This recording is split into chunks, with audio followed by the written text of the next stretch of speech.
Hello there guys and girls, good midnight to every one of you. Take a look at this poor little frog. They didn't care.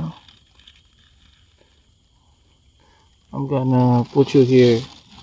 Rest in peace. Please bear for those who are eating right now. I'm so sorry for your loss, little baby frog.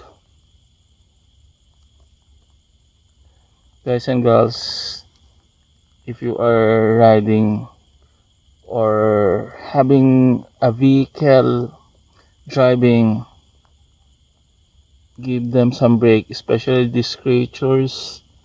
They are harmless. And baby little frog, once again, rest in peace and sorry for your misfortune.